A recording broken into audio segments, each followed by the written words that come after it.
eu sinto falta de coisas que fiquem em cartaz. Não adianta você montar e ficar 3 meses, entendeu? A Bela e a Fera, por exemplo, que a gente fez em 2002, ficou 1 ano e meio, quase 2 anos em cartaz. Eu saí 1 mês antes de acabar.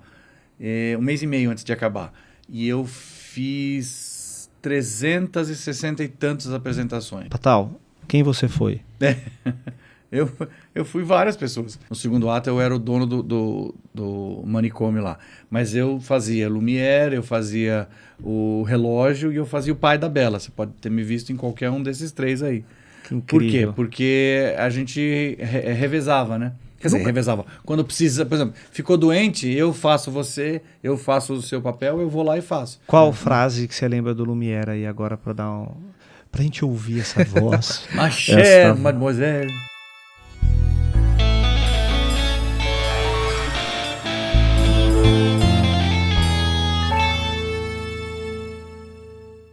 Começando mais um 7 Olhares hoje, o nosso podcast para falar de criatividade em cima de 7 olhares. Ao meu lado, o grande Bruno Paiva. Ao lado dele, o grande Bruno Pedersoli. E à nossa frente, o grande Fernando Patal. Só tem gente grande aqui hoje. Que isso. Obrigado, pessoal. Sejam bem-vindos. Eu que agradeço. Nós que agradecemos. Gente, estamos com o agradeço. Patal aqui. Fernando Patal. Uma pessoa incrível, das artes. É o mago das artes. Não, Vocês hoje vão eu tô do lado de conhecer. 2 artistas incríveis. Um na ilustração, o outro no canto e na dança. E tantos Na outros talentos dança aí, é até muito- na cozinha. Ele foi longe agora. Na dança. Seja bem-vindo, Muito Patal. obrigado, É um prazer querido. enorme ter O você prazer no é Sete meu de Olhares. estar aqui com vocês, de ver vocês crescerem e poder ajudar nesse crescimento. Muito bem. Primeiro, né, me apresentando, Bruno Pedersoli, o nosso host, e eu tô aqui para dizer um pouco da importância de um canal como este e colocar marcas que falam da nossa cultura, que falam da nossa intenção também. E para que esse programa aconteça, nós temos patrocinadores, nós temos divulgadores que contribuem com tudo isso, né, com a cultura dos 7 Olhares. Então hoje os nossos patrocinadores incríveis, Escola Estúdio de Artes ESA, a figura do Bruno Paiva aqui ao meu lado. À minha frente, Fernando Patal representando Disney LEDs Brasil, onde trabalha história, cultura e entretenimento de parques da Disney, Universal e tantos outros. Filmes e tudo que for relacionado com entretenimento, a gente tá aí. Sensacional. Ao projeto Estalar, nosso projeto de memórias, que trabalha, resgata, preserva e cria novas memórias da humanidade através de produtos de branding pessoal. Bom, esses são as marcas presentes nesse programa. E agora a gente começa o nosso projeto 7 Olhares no episódio de hoje falando sobre... O palco que exerce o nosso amigo artista Patal. Patal vem do palco, ele vem... O palco da vida, né, O Patal? palco da vida, exatamente. Você começou a encenar, eu acho que desde da barriga da tua mãe lá, né? A hora que você saiu, você já saiu brilhando, assim, com a luz na tua frente, assim, um contra bonito fazendo aquele detalhe. Eu não sei. Ó, eu não sei encenar. Eu lembro de uma peça que a gente fez no prédio. Um dos vizinhos escreveu uma peça e a molecada toda encenou. Eu tenho uma foto dessa antiga ainda. Foi em 1800 e lá vai cacetada. Mas essa foi a primeira vez que eu fiz alguma coisa assim em palco, né? Quantos anos você tinha? Eu devia ter uns 10, 11 tops. Caramba. Tops, assim. Ou seja, faz muito tempo. E o que mais? E aí, eu lembro de ir ao cinema. Meu avô era apaixonado por cinema e sempre me levou. E eu sou de uma época que a gente não tinha filme legal na televisão, né? E os filmes, quando passavam de volta, passavam no cinema. Não tinha reprise na televisão, não tinha nada disso.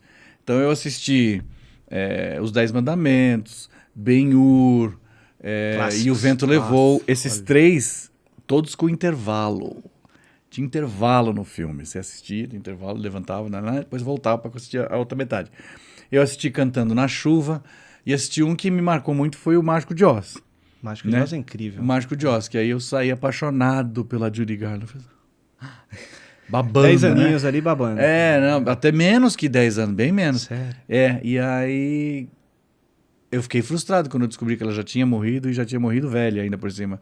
Cruz credo, velha, ela tinha 47 quando morreu, mas...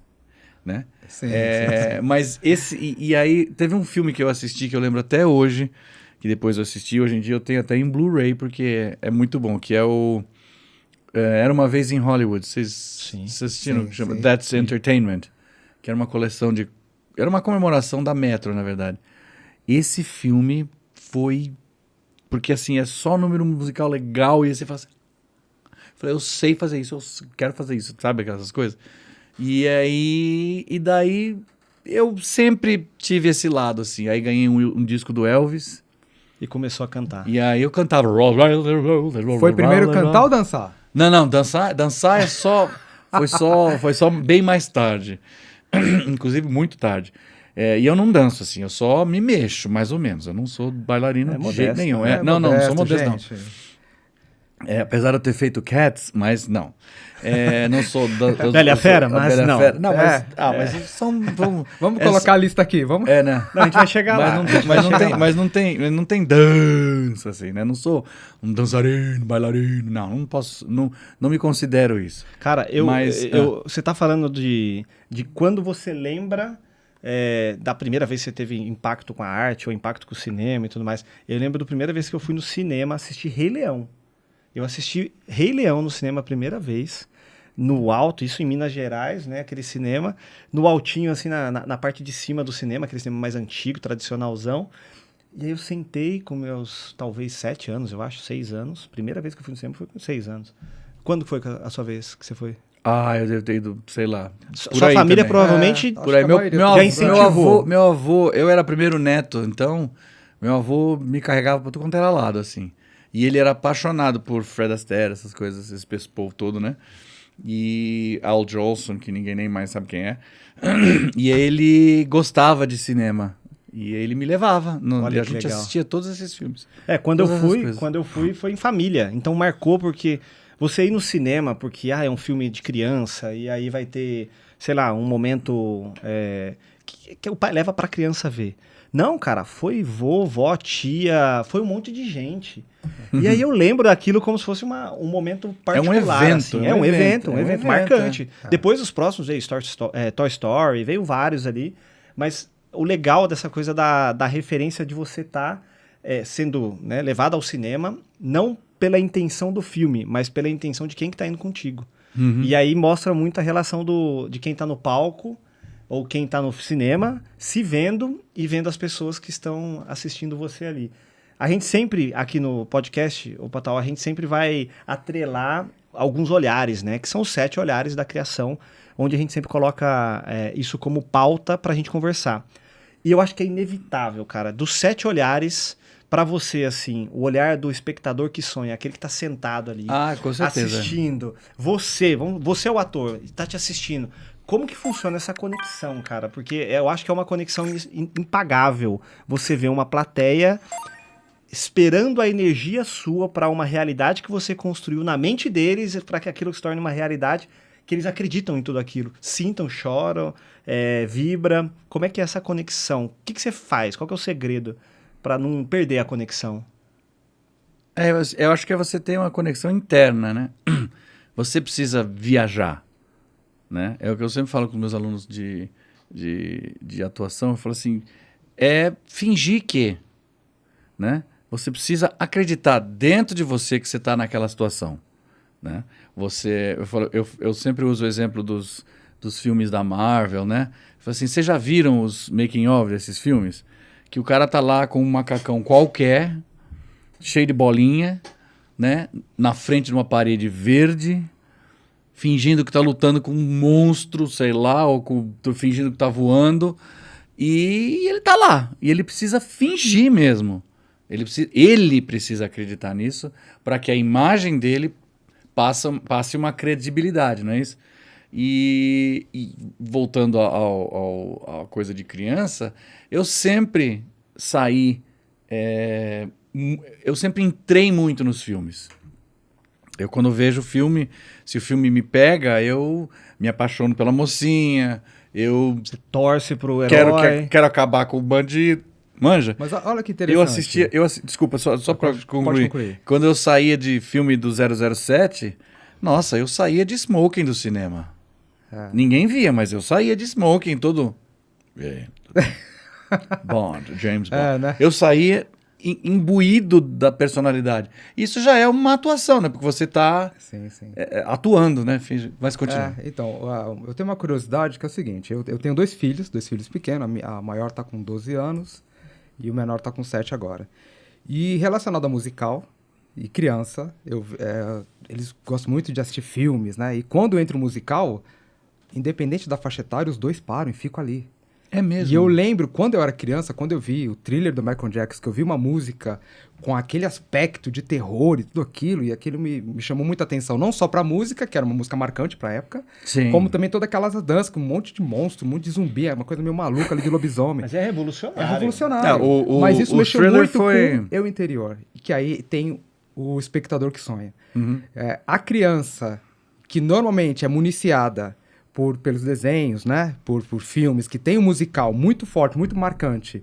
Chega na fase adulta, o olho até brilha quando ela leva um filho.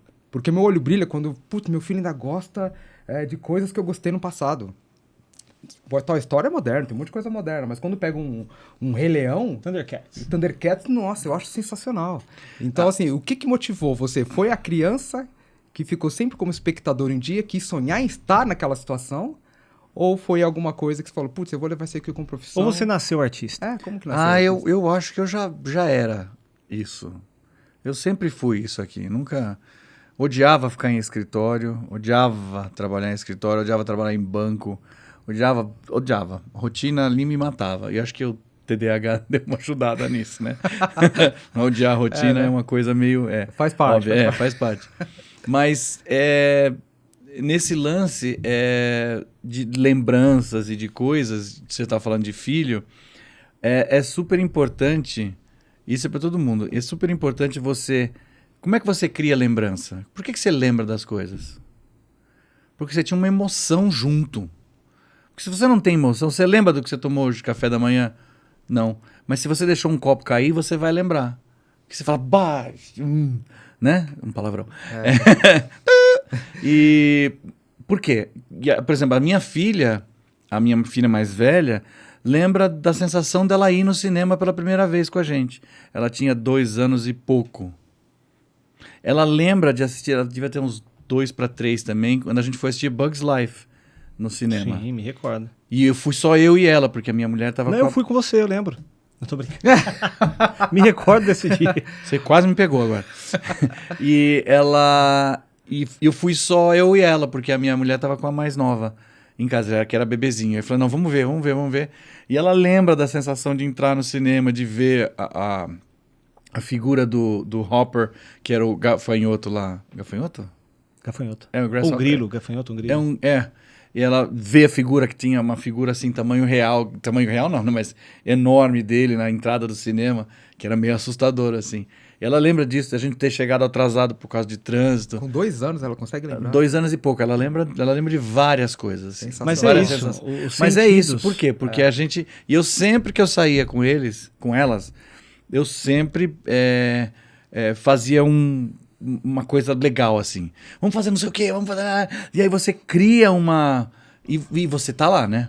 Não adianta você sair com as crianças e a criança fica assim... Pai, e você... tá. Não, você tem que estar lá. Você tem que viver. Exatamente. E assim, e tem que curtir. E eu acho que foi por isso que elas ainda lembram e por isso que elas ainda curtem. Porque a gente curtia ficar com elas. E a gente ficava com elas o tempo inteiro. Tinha que sair. Vamos sair. É na noite, dane-se. Ela tava com sono, ela dormia, ela tava com fome, ela comia... Não tinha... Então seguiram seus passos pro palco? Seguiram. Mais ou menos, Elas começaram, mas depois pararam, assim. Mas tem o talento, né? Eu acho que A mais nova canta, dubla, faz... Lindamente. Dubla ainda não, mas ela faz locução, ela faz vozes, é hilária ela. Tá aí, depois eu mostro pra vocês uma coisa que elas fizeram lá pra empresa da Paula, da WIT, que podia ser uma das patrocinadoras também. Show. Legal. Porque... Paula, você está convidada, Paula. A Paula e a Lu, elas têm uma agência de turismo que a gente faz, além de levar turistas, a gente leva guias para mostrar como como que você leva um grupo. E aí a gente tem a Luciana que faz a parte... prática de guia, faz isso, faz aquilo, a Paula que faz mídias sociais, a fotografia, que ela dá aula de fotografia nos parques. Ó, aqui você faz não sei o quê, o enquadramento tem que ser mais ou menos assim, faça isso, não use zoom no seu celular, aquelas coisas, né?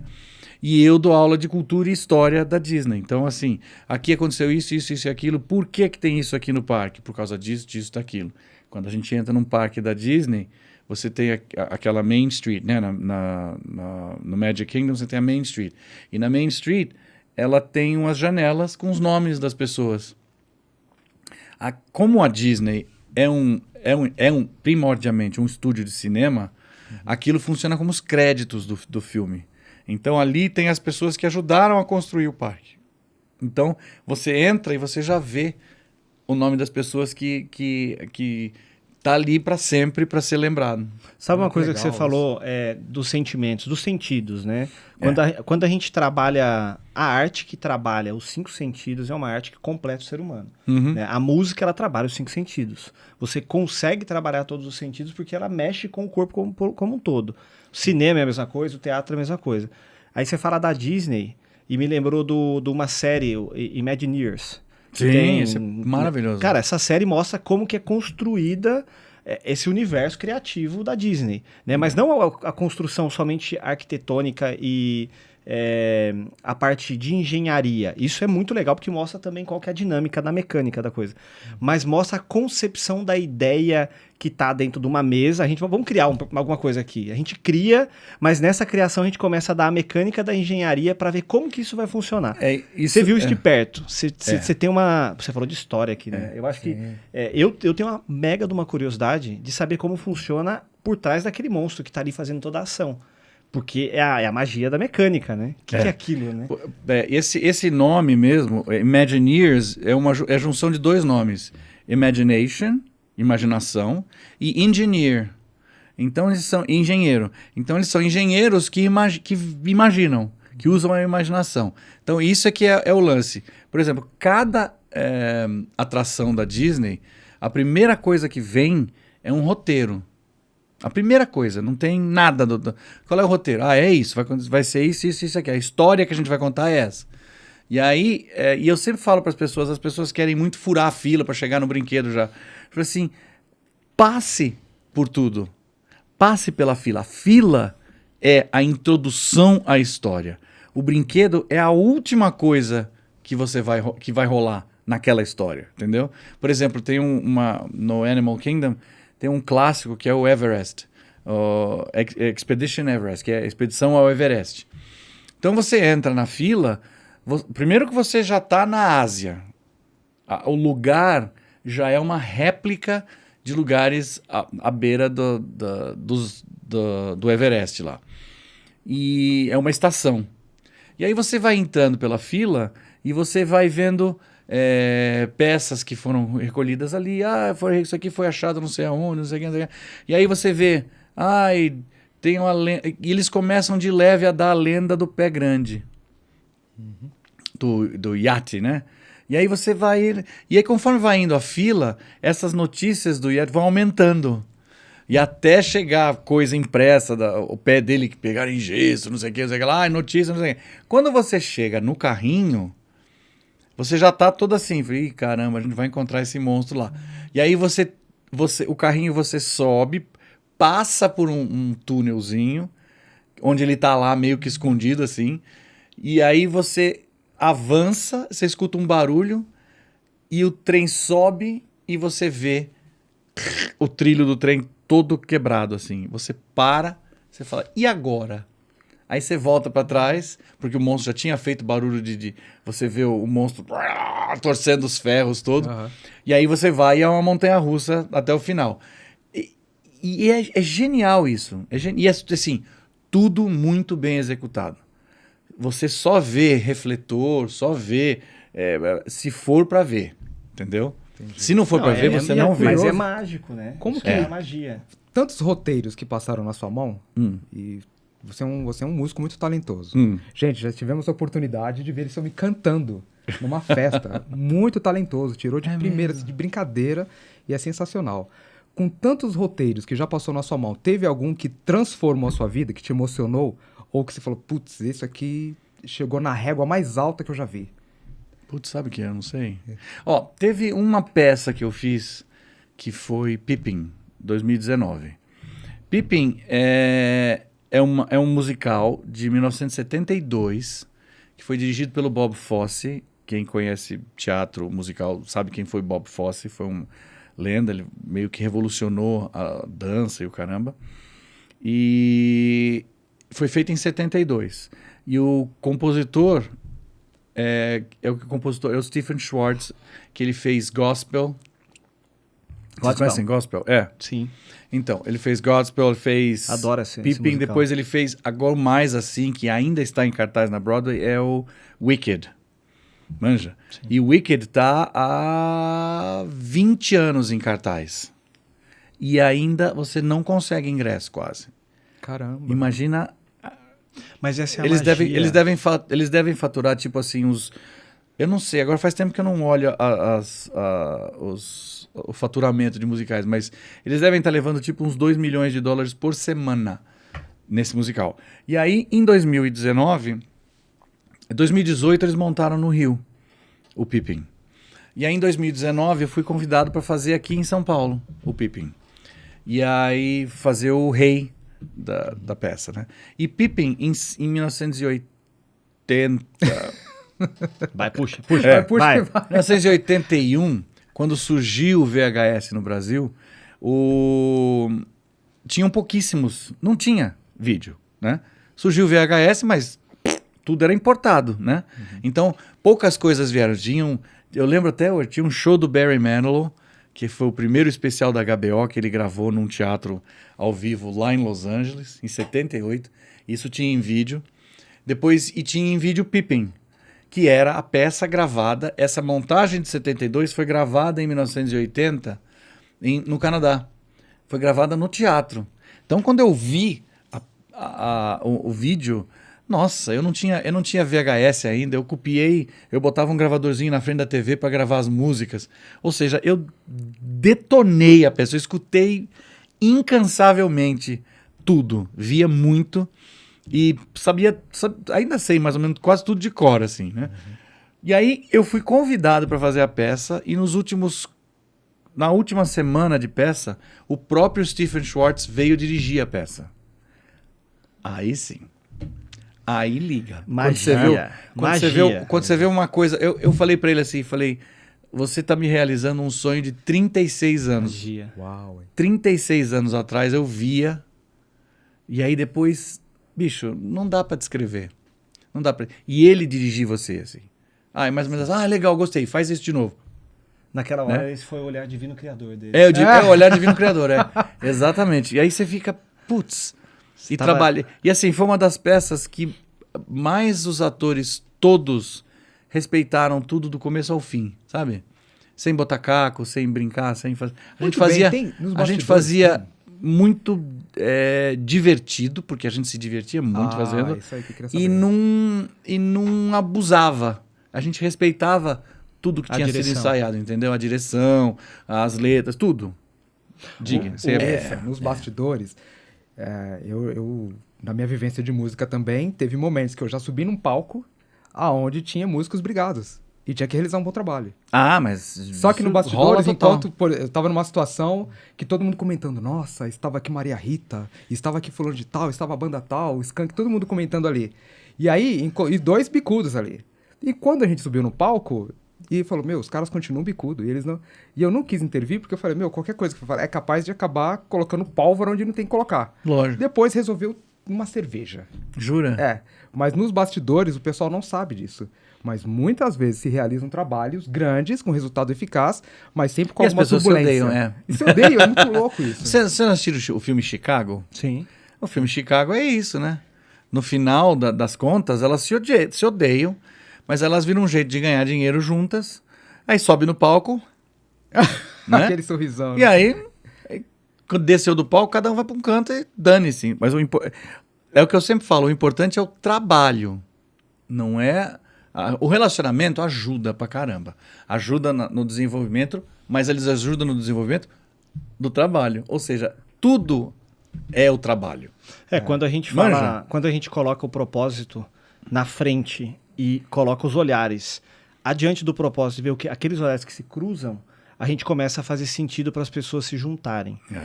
O trabalho pode ser falado, a obra, o propósito, o objetivo, cada um vai colocar de uma maneira. Mas você estar em comum acordo para um objetivo, vamos supor, vamos subir o Everest junto, não adianta eu treinar pra caramba e fazer tudo o que precisa de preparação se você não fizer, porque senão você vai ser peso para mim.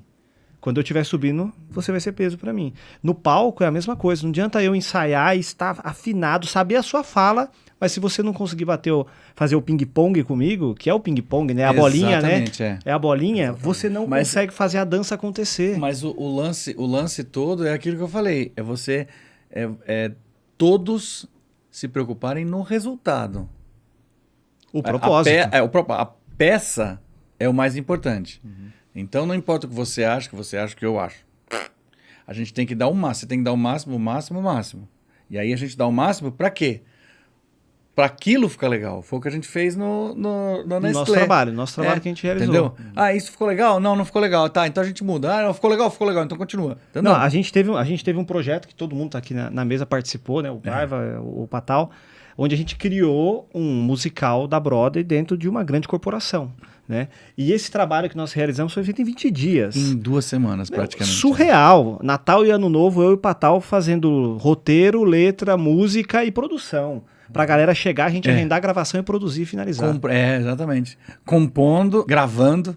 Eu compus, gravei. Fazendo base, porque a gravação veio ao mesmo tempo, né? Ela foi tudo... Eu gravei os instrumentos todos, gravei todas as vozes. A arte, cara, né? A arte de conseguir fazer... Eu falo assim, quando você faz pouco...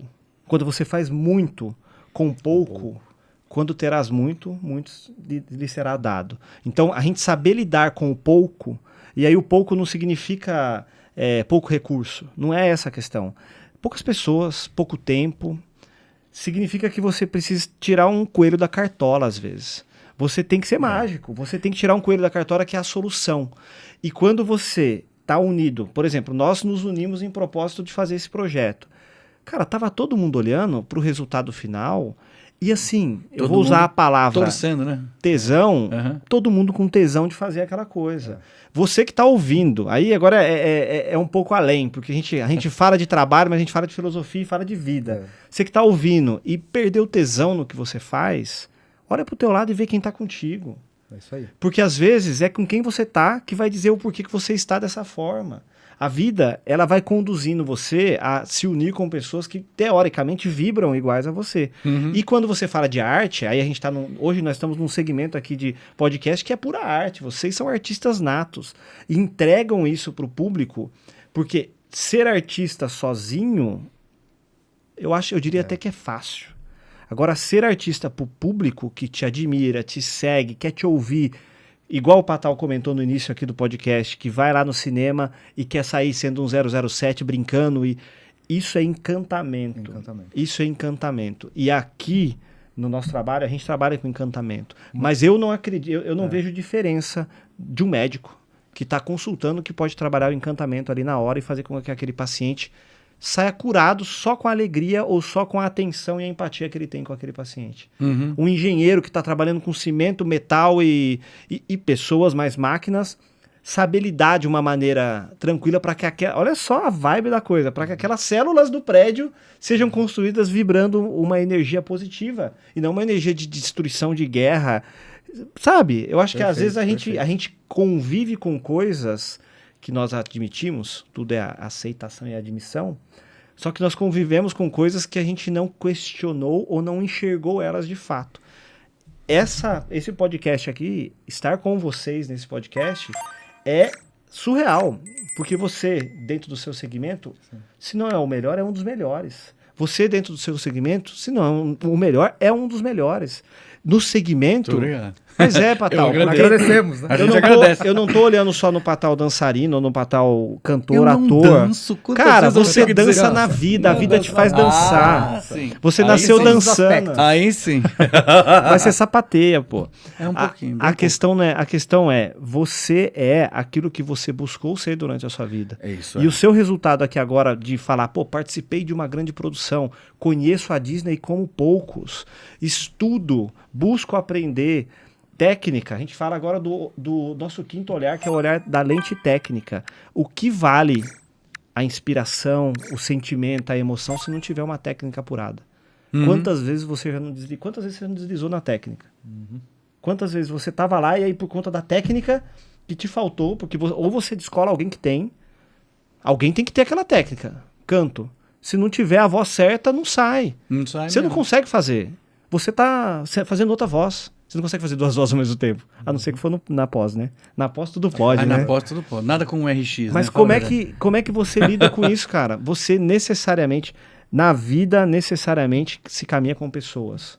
Você caminha individualmente dentro de você, no seu eu interior. Agora, na caminhada da vida, na construção de projetos, de ideias, de empresas, não existe nada na vida que não tenha pessoas. E aí eu falo, as pessoas estão com medo das próprias pessoas. É isso que eu ia falar naquele momento.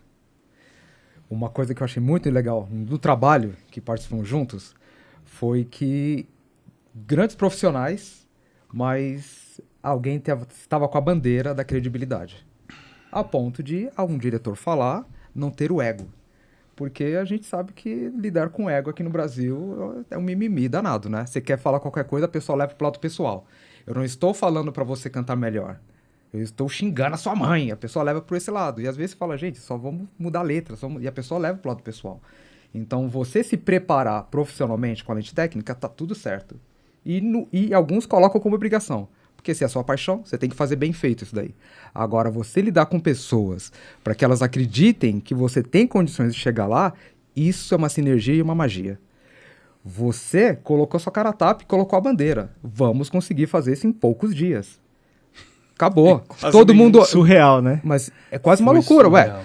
Nem todo mundo você conhecia, a grosso modo. Teve gente que A a gente gente- trouxe. é, Gente é, que o ele não primeiro conhecia. trabalho de Foi o fato. primeiro, foi o nosso primeiro E aí? trabalho juntos, assim. E olha e aí? essa Ele se postura de arriscou, magia. Tadinho, porque É. o dele que tava na reta. Então teve que levantar e colocar o chapéuzinho da liderança, assumir a responsabilidade, que não é brincadeira. Não é brincadeira você assumir a responsabilidade e passar a mensagem do que quer. E chegar lá e entregar. Isso eu acho muito louco. O sentir, cara. Os 7 olhares é puro sentir. Os 7 olhares, que carregam todas as intenções. Mas o sentir é você chegar no ambiente e sacar as pessoas, o ambiente e você. Porque do mesmo jeito que você chega e sente, as pessoas que estão lá sentem você. Sim. Só que se você for pro lado egocêntrico, você vai falar, beleza, esse cara aí tá de mal comigo. Por isso que eu falo que Mas é e uma o outro magia. lado? Como que a Como é que pessoa tá o outro olhou pra lado? você e falou assim, pô, esse cara tá com arrogância. Esse cara tá achando que sabe demais, tá querendo mandar demais. Isso parece que não, mas é uma coisa difícil. Mas a liderança com propósito. Aê! A gente é entra aí, exatamente isso. cruzamos. É isso as aí, mãos ó. são dadas. É isso aí, ó. A Liderança com a propósito. a gente senta junto, só em telefonemas e só a gente já viu que a gente tava na mesma vibe, na mesma intenção. E assim, não, a gente vai fazer esse troço aqui funcionar. Dá pra fazer? Sei lá, vamos lá, tem que dar. Sabe por quê, E Patal? colocando o ego de lado.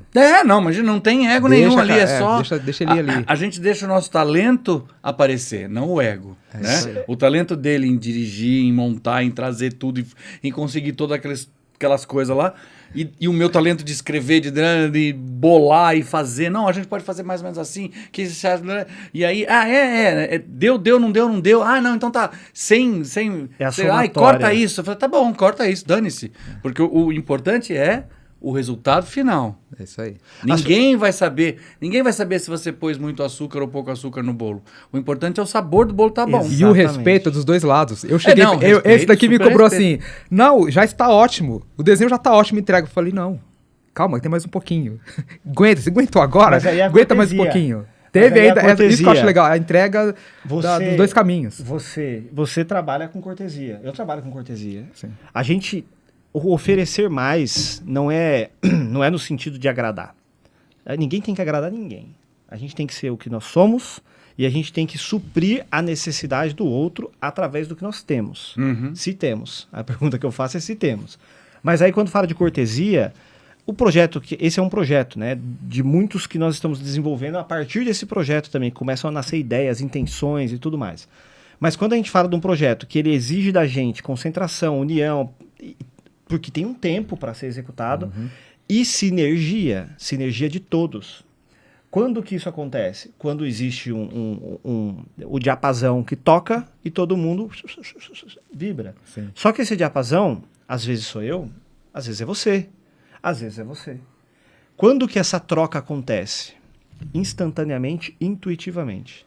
Não existe, minha vez foi, próximo, não existe exatamente. isso. Não existe isso, é. É intuitivo. E rolava isso no set. Ah, vamos aqui. E aí eu tinha a ideia, falei, pô, e se a gente fizesse a cena assim, mas... tá legal, mas e se a gente fizer... Rolava exata essa troca de comando, que se chama disso, rolou naturalmente, assim, e não só entre nós dois, mas entre todos. Tudo bem. E o Inclusive os funcionários da Nestlé, que foram peça-chave, assim, porque se eles tivessem de saco cheio, se eles não tivessem dispostos e animados, Aí a já gente ia entra, ter o dobro de trabalho. entra a credibilidade, confiança, parceria É. e cada um sabe o que tem que fazer. Ali, cada um sabe o que tem que fazer. Não quer? Obrigado, gente. Não atrapalha. E isso em todos os projetos. Uhum. Eu vou abrir uma conversa sobre o segundo olhar nosso, que é o servir o próximo.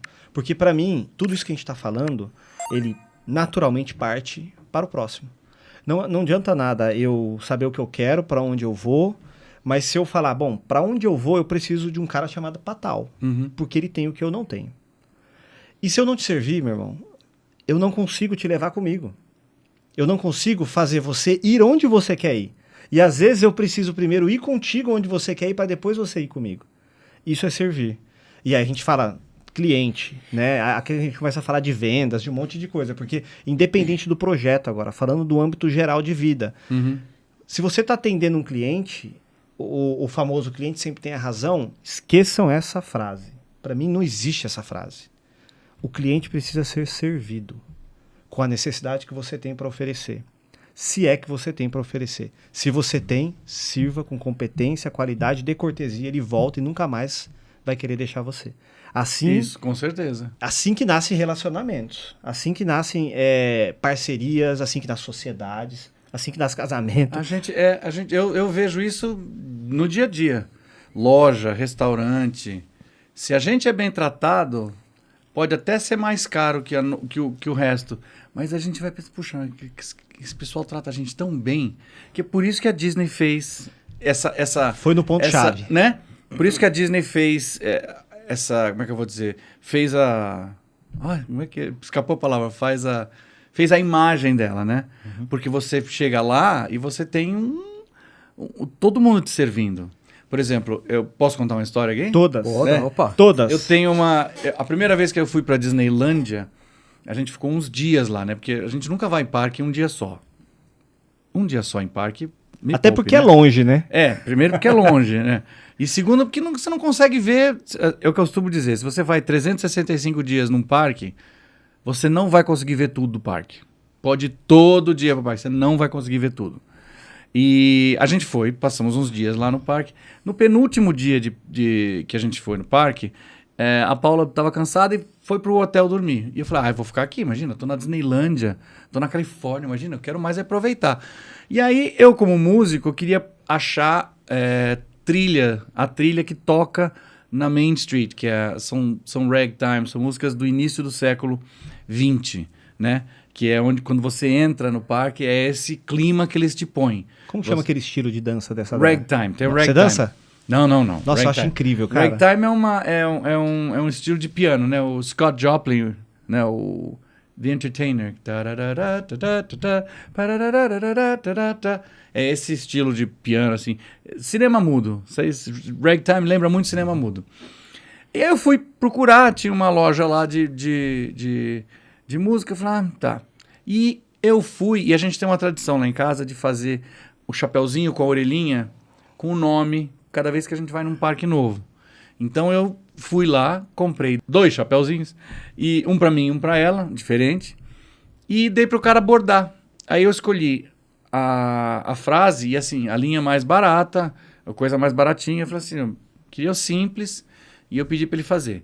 Ele fez o meu, e quando ele foi fazer o segundo, que era o dela, o chapeuzinho dela tinha uns bordados, umas coisas que travou a máquina. E aí, não tô conseguindo. O cara falou, né? Falou assim, quer dar uma volta? Eu falei, tá, eu vou dar uma volta. Eu perguntei, falei de música pra ele. Falei, eu queria música daqui.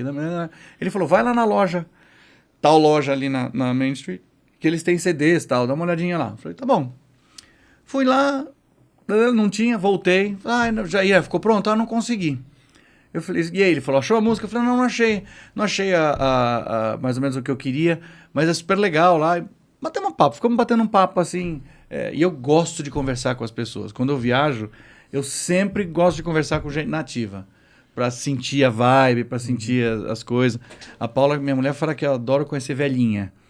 Eu não posso ver uma véia lá fora que eu sento, começo a conversar com véia. Fila de teatro, qualquer lugar. Vou apresentar minha avó pra você, ela adora conversar, cara. É mesmo? Nossa, ama. Bacana, pode apresentar. Tamo nós. E aí o que acontece? Ele falou, a máquina deu pau mesmo.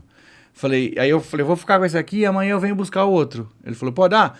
Ele faz o seguinte, amanhã eu vou deixar a sua orelhinha na banca de jornal na entrada da Disneylândia. Eu falei, tá bom. Peguei a minha orelhinha e fui pro hotel. Chegando no domingo, no dia seguinte eu falei, eu vou buscar as orelhinhas ali na banca. A Paula falou, eu vou entrando.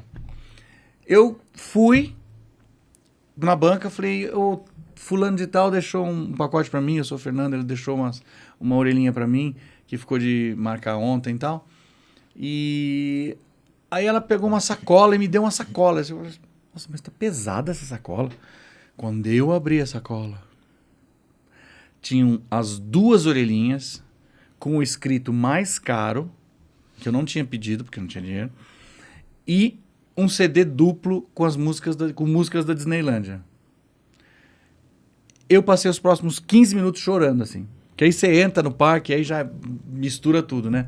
Aí você fala, o que custou pro cara? Nada. Pra Disney, nada também. E aí você fideliza um cliente com um gesto simples, né? Sim. Tem muita coisa que acontece assim, simples, né? Que você faz, o que eles falam de magical moment, são os momentos mágicos. Isso aí foi um magical moment que fizeram pra mim. E sempre vai acontecer um magical moment, assim, você não pode querer que aconteça, entendeu? Ou o cara deixa... É natural. É natural. E na Universal também aconteceu uma dessas. A gente estava... Primeira vez na Universal, a gente nunca tinha estado na verdade foi no Islands of Adventure, que é o parque junto da Universal lá em Orlando. Aí a gente estava os 4 assim, olhando o mapa, onde é que a gente vai? E a gente parou na frente do Homem-Aranha. Primeira vez que eu tinha ido para os Estados Unidos com a família, assim, e tinha um cara varrendo o chão. Aí a gente tá parado na frente do Homem-Aranha, ele chega do meu lado e fala assim, vocês querem ajudar o Homem-Aranha a resolver não sei o que lá? Eu olhei pra cara dele e falei assim, hã?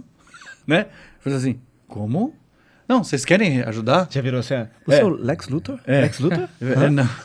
Boa essa, hein? O Lex Luthor era do Super-Homem, mas tudo bem, deixa pra lá. É tudo da DC. Eu ia falar também, professor Xavier? É você, professor Xavier? Agora melhorou já no professor Xavier. E aí eu fiquei assim, como bom brasileiro, a gente fica desconfiado, né? Sim. Quando a esmola demais, o santo desconfia, será? Dizem, né? E aí eu fiquei com as meninas, e aí, vai lá, não sei o que. Ele falou, se você quiser, eu ponho vocês lá dentro. O cara que tava varrendo o chão. Aí eu olhei e falei, tá bom, vai. Bicho, ele colocou a gente dentro do brinquedo, a gente não pegou fila nenhuma. Isso foi um magical moment na Universal, ou seja, os parques têm isso. Do nada surge alguém para te fazer alguma coisa, ou se você precisa de alguma coisa, eles estão sempre super solícitos para te ajudar e para você ter a melhor experiência possível. Que é isso o que você estava falando do cliente. A gente tem que agradar o cliente. Deixa eu só um detalhe. Isso é treinado? Custo. É treinado. Isso é Agora, treinado. Quem não tem essa essência consegue treinar e aderir a essa essência? Sim, consegue. Porque às vezes eu olho para isso e eu falo até que ponto isso é verdade e uma ação do coração para a pessoa. Empatia. E até que ponto isso é só um treinamento dentro de uma cultura de empresa. Mas assim, na Disney, quem está trabalhando lá não é trabalhador de escritório. Se você está trabalhando na Disney, alguma conexão você tem. Não é porque você está precisando trabalhar, entendeu? Você tem que ter uma... você já é levado a isso pelo coração. A Disney, a Disney, a Universal, esses parques de entretenimento, É a filosofia da empresa que já atrai o tipo de pessoa você já quer se divertir. Você já é uma pessoa não muito comum. Por exemplo, nós três, a gente podia trabalhar na Disney, na Universal, tranquilo. Porque a gente tem esse pique Gente, de do divertimento, valeu. Valeu, hein? Obrigado. Até mais. Deixa eu aproveitar e falar Mas do segundo, de servir, que foi falado bastante sobre essa empatia de servir e dar as gratidões, gera um gesto de gratidão. Uhum. Eu vou colocar um outro ponto de servir ao próximo, bem rápido. Quando você lida com artistas, eu falo isso porque eu lido com muitos alunos e, às vezes, chamando pessoas para poder colaborar em algum serviço. Então, quando você traz aquele artista que, às vezes, está com problema em casa, está com dívida, está precisando de mais trabalho, ou está insatisfeito por alguma coisa, mas é um cara muito bom. Aí, eu sirvo o próximo na tolerância. Porque eu não excluo ele, eu não anulo ele. Porque é fácil você pensar no próximo como um número. Se eu sou uma empresa, um CNPJ, eu vou olhar um artista como um número. E é fácil descartar. E que vem o próximo, atender a minha necessidade. Só que se eu olho ele no âmbito de humano para humano, eu também estou servindo o próximo. Não é porque ele está no mau dia, que às vezes brigou, ou que levou uma fechada no trânsito, vindo para o trabalho, que fala, putz, cara, mas ele é bom. Então, eu tenho que também exercer, como diretor, a tolerância de servir ao próximo, de relevar aquela situação para que continue perpetuando. E muitas vezes aconteceu, não só de aluno, como um colaborador chegar, caramba, Bruno, você teve paciência, mesmo na sua impaciência, você teve paciência comigo aquele dia.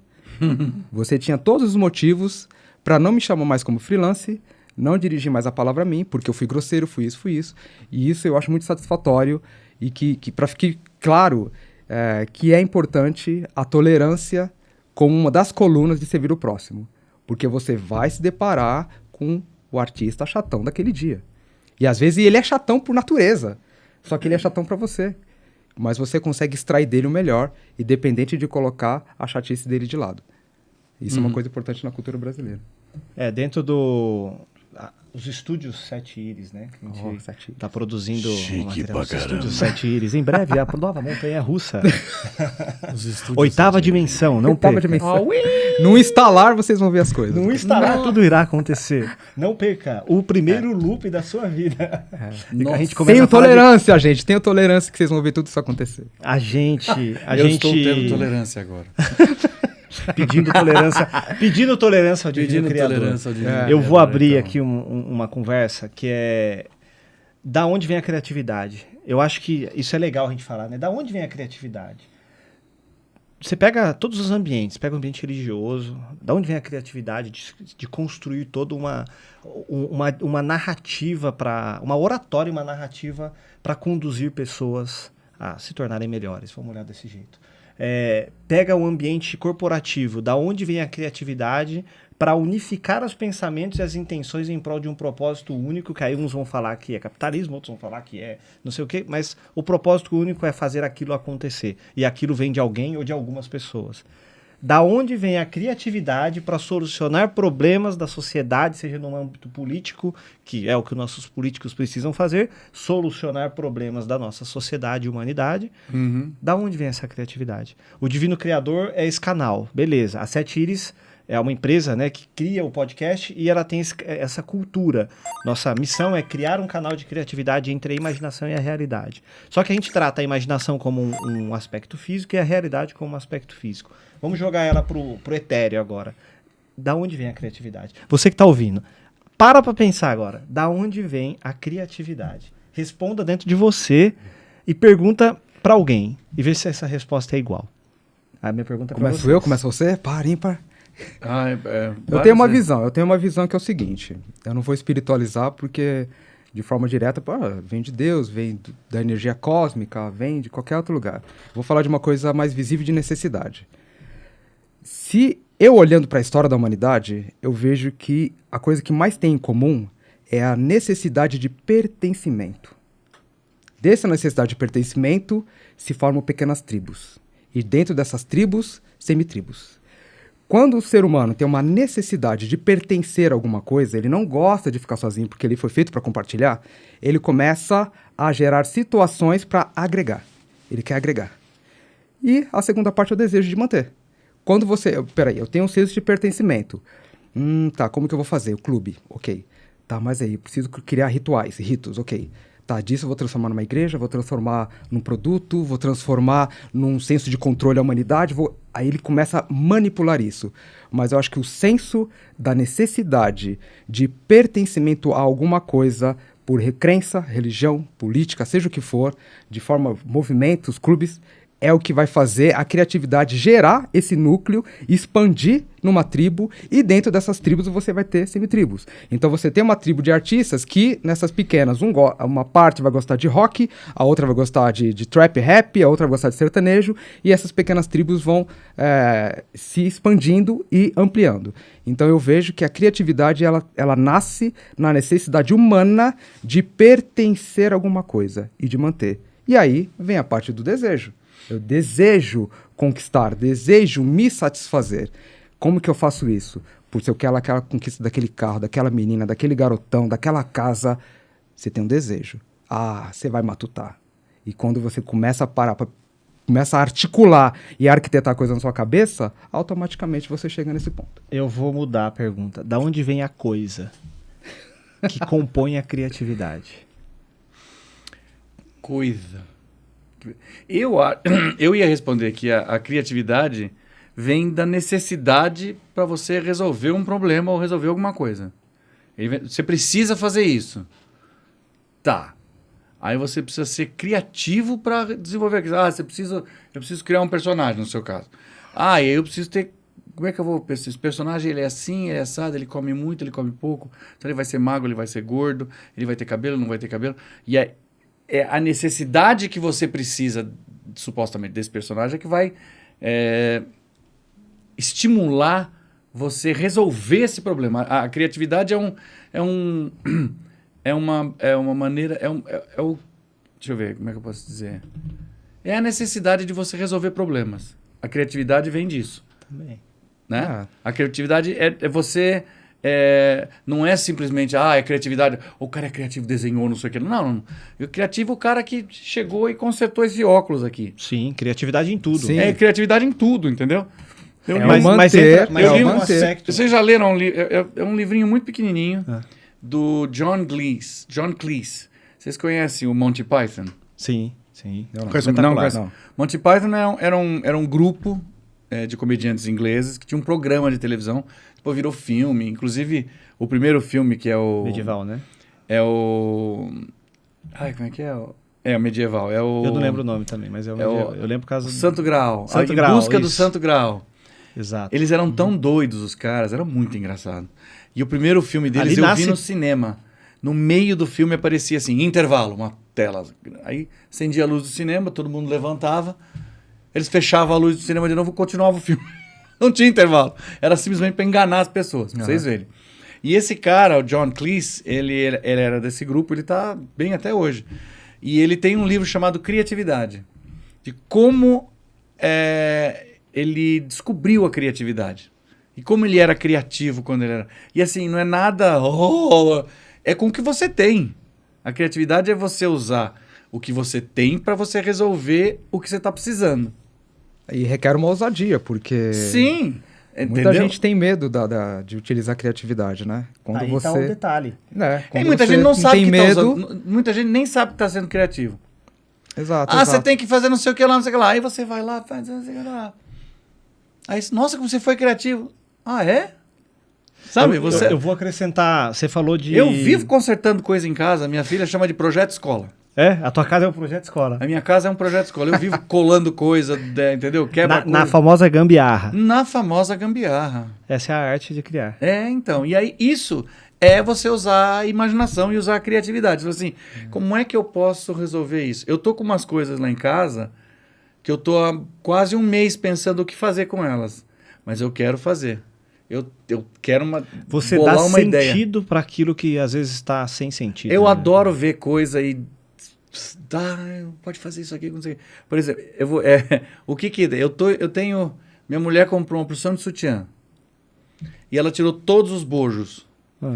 E eu tô ainda pensando o que eu vou fazer com esses bojos lá em casa. Eu ainda vou usar alguma coisa para ser criativo.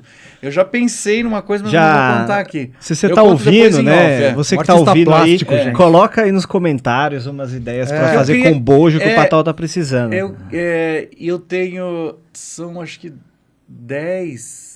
são 5 pares brancos e eu tenho um preto, mas eu tenho, eu já sei mais ou menos. Vocês que estão vendo, vocês não vão ver, mas depois, quando a gente acabar de gravar, eu vou falar para eles o que eu estou pensando em fazer. Mas... Pode deixar que eu comento. Viu? Ele comenta depois. E aí eu fico pensando, o que eu posso fazer? Uma escultura? Não, eu posso não sei o quê, criar um boneco, fazer não sei o quê, sabe? E aí eu quero usar isso. E eu fico matutando, assim, às vezes... Não veio ainda porque você não teve a necessidade de economizar dinheiro com isso. Exatamente. Brasileiro, quando tem a necessidade de economizar, ele se vira. Ele pega a cabo, emenda no outro, sobe isso no telhado, ele se vira. pura. É criatividade pura. Criatividade Mas pura. a necessidade vem porque não quer gastar dinheiro. Vocês falaram, criatividade vem da necessidade. Sensacional, realmente. Quando tudo que foi criado, energia elétrica, criado pela necessidade, tudo que a gente utiliza hoje, principalmente tecnologia, é algo que veio da necessidade humana. Outra coisa, você falou da bagagem. Você absorve do mundo e aí essa bagagem faz você criar. Então você pode dizer que você reproduz muita coisa. A criatividade também é uma reprodução daquilo que você tem como bagagem. Tem uma escritora e cineasta americana que já faleceu, chamada Nora Ephron. Ela fez o Harry e Sally feitos um para o outro. Ela escreveu qual outro filme? O último filme dela foi Júlia e Júlia, sabe? O da Julia Child, das cozinheiras. Ela era genial e ela tem um documentário, né, sobre ela, acho que no Netflix, que chama Tudo é Cópia. Porque os pais dela eram roteiristas e a mãe dela sempre dizia, tudo é cópia, everything is copy, né? Tudo e é faz cópia. sentido. Faz sentido, né? Porque o mundo que você cria é o mundo que você experimentou de alguma maneira. E uma coisa que eu sempre falo para os meus alunos, que você não pode ser criativo se você não tem referência.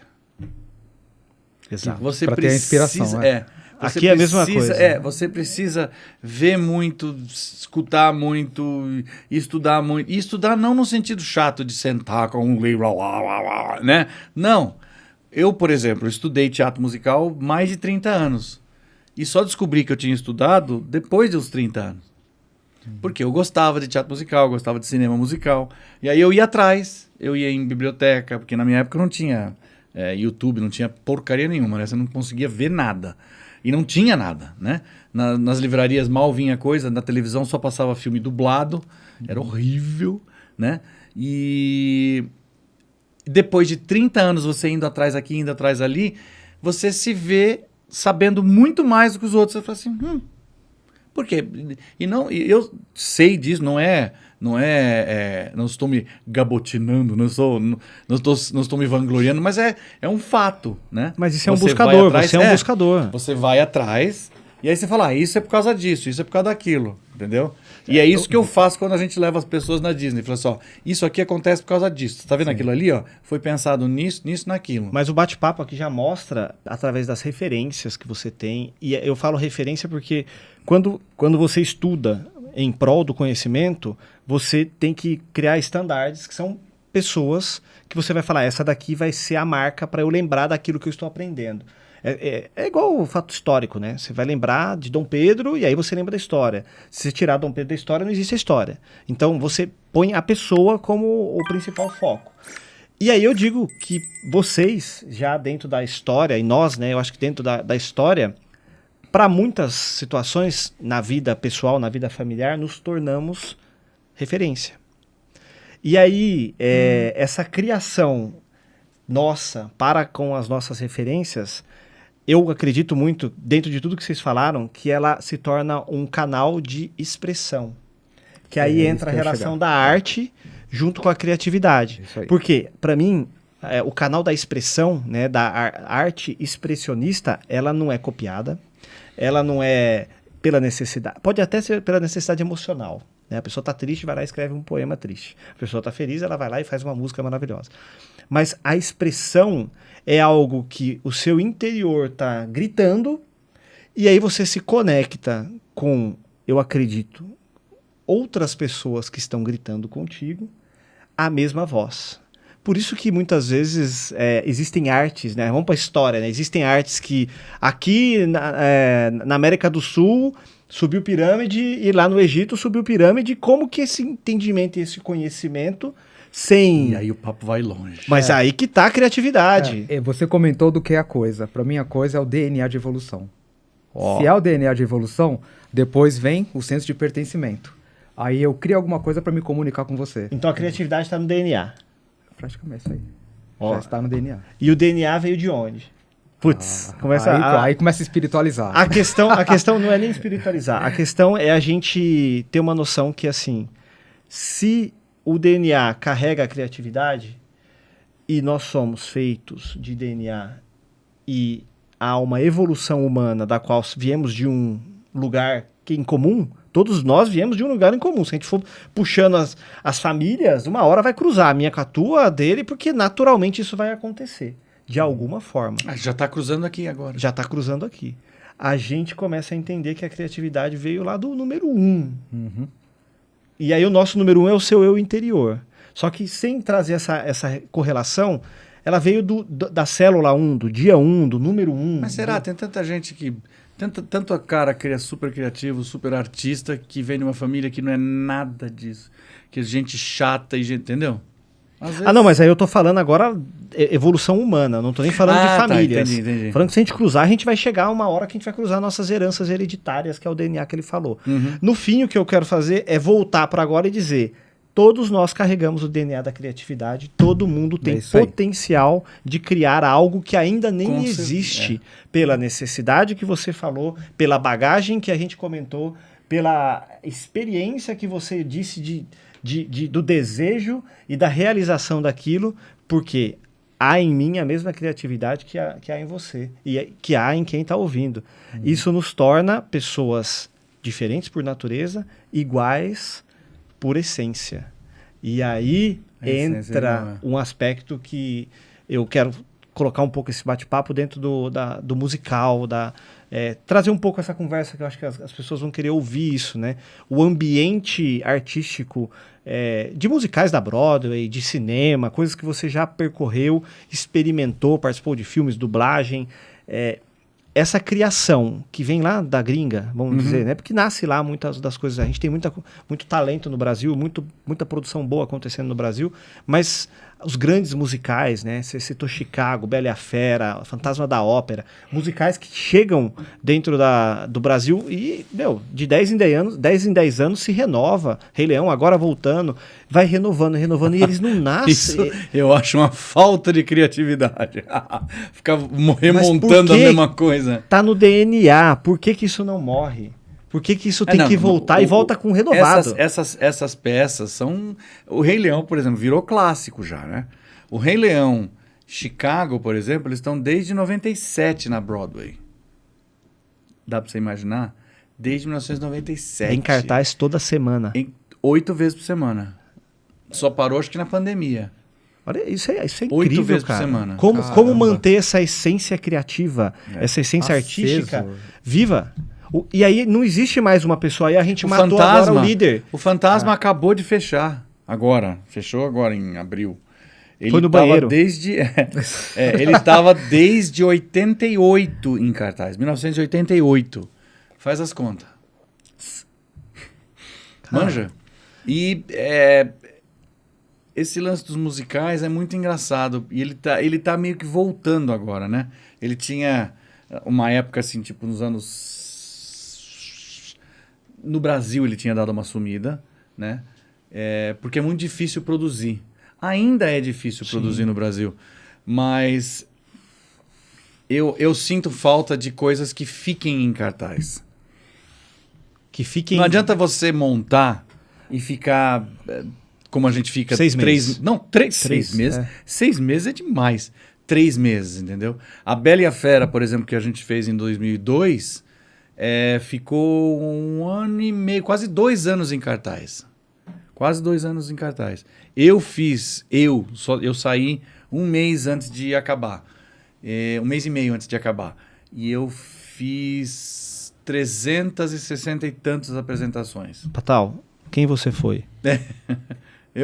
Eu fui várias pessoas. Tem um Em 2002? Em 2002. O personagem. Eu era o Messias Dark. Eu era, a princípio, no segundo ato, eu era o dono do manicômio lá. Mas eu fazia Lumière, eu fazia o relógio e eu fazia o pai da Bela. Você pode ter me visto em qualquer um desses 3 aí. Que incrível. Por quê? Porque a gente revezava, né? Quer dizer, revezava. Quando precisa, por exemplo, ficou doente, eu faço eu faço o seu papel, eu vou lá e faço. Qual frase que você lembra do Lumière aí agora pra gente ouvir essa voz? Ma chère mademoiselle. Não lembro. Alguma vez a 20 voz faltou 20 anos. na hora do palco Não, ali? Que você não. viu? Meu Deus. Nunca. Nunca embargou nada, sempre Não. chegou Sempre, aquecido. É porque na hora você não pensa nisso. Você pode estar até ameaçando ficar rouco no início, mas quando você sobe no palco, tchau, já era. Tem Já uma era. mágica, né? Tem uma coisa que é meio mágica de teatro mesmo, não dá para descrever. É muito doido isso, É uma né? entrega né, de alma ali, né? Você é e não é, né? Porque você tem que estar de alma lá, mas você tem que estar prestando atenção. Na Você tem que técnica estar e no tudo. Sim. 2,5, na segunda vara, você tem que estar ali. É muito engraçado isso, porque... E assim, a importância do diretor, de quem está de fora, né? É muito importante. Porque quando eu fiz A Bela e a Fera, eu lembro que eu assisti uma vez A Bela e a Fera, de fora. Assistido assim, vendo, né? Eu olhava e falava, nossa, eu como Dindon estava nesse lugar aí, que estranho. E eu sei que eu vou pro lugar certo, entendeu? Mas de fora, você não acha que você tá naquela posição. Você acha que você tá mais para dentro, mais para fora, mais para sei lá onde, entendeu? Ou seja, isso vem a mostrar que a visão do diretor que tá de fora é muito importante. Tipo, muito importante. Porque você, como ator, você não tem noção total de como você tá aparecendo. Você é a engrenagem da máquina que tá Você soltando o engrenar, produto se ali. o cara tá falando, não, faz mais assim, faz mais assado, faz, porque você não tá vendo. Você pode até achar que você tá indo, mas não tá, entendeu? E o lance do musical é... Por que eu acho que tá voltando? Eu não sei se tá... Eu acho que é coisa de mercado. É você vender um sapato que fez sucesso, sabe? É igual o Mário que voltou agora, né? Uma hora ele ia voltar. Ele tinha que voltar, porque é um personagem que não pode morrer. Exatamente, e tudo aquilo que não pode morrer, um dia tem que voltar. Vocês sabem que muitos anos atrás eu ouvi falar que a Disney tem um negócio de geração, né? Então, ele lança um vídeo agora, lança um DVD agora, por exemplo, né? Ele vai lançar esse DVD daqui a 7, 8 anos, de novo. Para poder chegar Pegar na próxima outra geração, entendeu? Então ele tem um lançamento periódico dessas coisas. Agora com a internet, essas coisas, eu não sei como é que funciona isso. Mas, por exemplo, aqui no Brasil, volta do Rei Leão, é porque não ficou assim pouco, ficou acho que 1 ano em cartaz. Eu fui, a outra vez eu fui, eu Você lembro. assistiu? Assisti. Eu não sei quanto tempo ficou em cartaz. Mas é aquele O tempo lance tradicional do... É barato agora, não deve ser tão mais caro para montar, em termos de direito, essas coisas. E é garantido que você vai lotar o teatro. Você não tem risco, entendeu? Aqui o nosso grande problema é não ter risco. E outro, eu acho que uma das grandes coisas assim, que me perturba um pouco é que o entretenimento no Brasil ele é feito para muito pouca gente. Você vê cinema brasileiro. Você sabia que tem mais de 140 festivais de filme brasileiro? Caramba. No Brasil, por Várias ano? cidades, sim. Várias cidades. E aí, você vê filme brasileiro assim? Não. A produção de filme brasileiro é tudo meio intelectual, sabe aquelas coisas? Então ele é feito para você não ver. É feito por intelectuais e para intelectuais. Ou seja, você não faz um negócio para vender, né? E aí a gente entra numa outra coisa, que vai falar assim, não faço cinema comercial. Assim, amigo, é minha profissão. Ele precisa ser comercial. Ele precisa vender. Não que ele não precisa ser ruim, não pode ser ruim. Tem que tentar fazer bom. Mas ele precisa vender. Manja? Mas Ele o que é ser comercial também? Porque aparenta que quando você fala que algo é comercial, Ele denigre, perde a essência, ou perde o conteúdo. Para com isso, a gente vê tanto filme incrível que não Super importa, né? comercial, Hoje em dia se desvalorizou muito a questão do Oscar, da academia e tudo mais, por conta da forma que se apresenta o próprio conteúdo. Mas, poxa, você vê filmes que carregam uma discussão que abrem outros filmes depois. Tem filmes que você chega, o filme não é tão bom assim, mas depois você vê uma sequência de filme falando sobre aquele assunto. Então, às vezes, é meio inspiração. Você fazer um filme que, teoricamente, ele não é cult, mas ele abre uma discussão no universo cult, ali onde as pessoas vão começar a conversar sobre aquele assunto. E hoje, a Marvel, né, que lança filme atrás de filme ali, que criou uma indústria real, né, de produção. Quanta pauta os caras não colocam dentro desses filmes, pautas sociais, pauta humana, enfim, que geram novas possibilidades de produtos em cima disso, geram discussões, programas, que alimenta outros entretenimentos. No fim, a gente fala de produto, para mim o produto é aquele que gera algo além do produto. Então, se eu vou fazer um filme, esse filme, teoricamente, ele tem que gerar o desejo de alguém sair cantando vestindo a roupa. E aí, se eu botar essa roupa numa loja, a pessoa vai comprar, porque ela sai querendo aquela roupa. Se eu colocar um CD com a música, e a música dentro de um game, ela vai comprar, porque ela vai querer reviver aquele sentimento.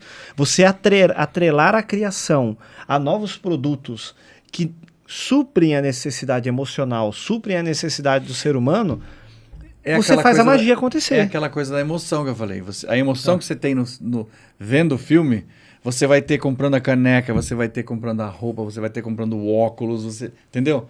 É isso que você meio que quer gerar nisso, né? E o lance todo é esse de achar que o comercial é menos do que o outro, né? Eu costumo dizer que esses críticos de cinema, esse povo que faz filme assim, eles só gostam de filme que eles não entendem. Se ele for no cinema e entender a história, ele fala, não, é ruim. Entendeu? Não me atendeu. Não, muito grande. Se ele for lá não entender nada, ele fala, é maravilhoso. É muito bom, porque aquele cara, você entende a psicologia dele olhando pra você. E preguiça disso. Então, eu gosto de coisa que me entretém. E se puder me ensinar coisas, melhor ainda, né? Qual criação sua, assim, que você gostaria de ser lembrado? Na vida, agora. Com qual criação você gostaria de ser lembrado? Tem as minhas... tem algumas canções que eu fiz que eu curti, assim. Tem uma que eu fiz para uma turma de medicina, que eu conheci um casal no navio, com a filha. E nesse ano que eu conheci, a gente ficou super amigo, porque ele gosta de ragtime também. E que, inclusive, agora ele está nos Estados Unidos para comemorar o ano do ragtime lá na cidade do cara, que o cara doido pra caramba, super legal. Máximo. Eles são médicos e nesse ano que a gente se conheceu, eles formaram a filha. E eles foram os paraninfos da turma. 30 anos depois deles se formarem, eles estavam formando a filha.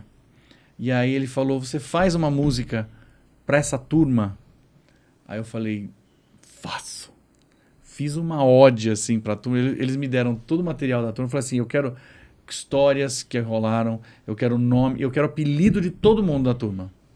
Tem uma parte da música que eu pus 107 apelidos, um atrás do outro, assim, blá, blá, blá, blá, blá, blá, blá, depois eu mostro. Sensacional. Depois eu mostro. Essa é uma... Você tá devendo tem muito. Que postar, hein? Tem que postar lá na sua rede social. E aí eu fiz uma outra também, inspirada na Bibi. A Bibi Ferreira, na minha opinião, foi a maior artista que o Brasil já teve.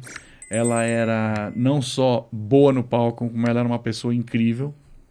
Não a conheci pessoalmente, mas quando ela fez o primeiro show dela em Nova York, quando ela foi para Nova York cantar, ela tinha 91 anos. Pode um negócio desse. E aí eu vi a imagem e eu falei, nossa senhora, que coisa, né? O que não é? E aí, no final do show, a Liza Minnelli subiu no palco para cantar com ela. Elas cantaram New York, não sei o quê. E aí, quando eu parei para pensar, eu falei, nossa, a mãe da Liza, que era a Judy Garland, que era a menina do Mágico de Oz, nasceu no mesmo ano da Bibi. Então seria como se a Liza estivesse cantando com a mãe dela, entendeu? É muito... Mágico, é o que eu chamo de a realeza do show business, né? Você não tem... Você só tem que venerar esse povo, porque esse povo sobe no palco e você fica assim... É aquilo que a gente falou, é uma doação que faz você se sentir outra pessoa, assim, faz você se sentir melhor. E aí eu fiz essa música para Bibi Ferreira e inclusive eu mandei o CD para ela, mandei a letra e o caramba, ela tinha mandado um recado para mim, mas a gente não se conheceu pessoalmente.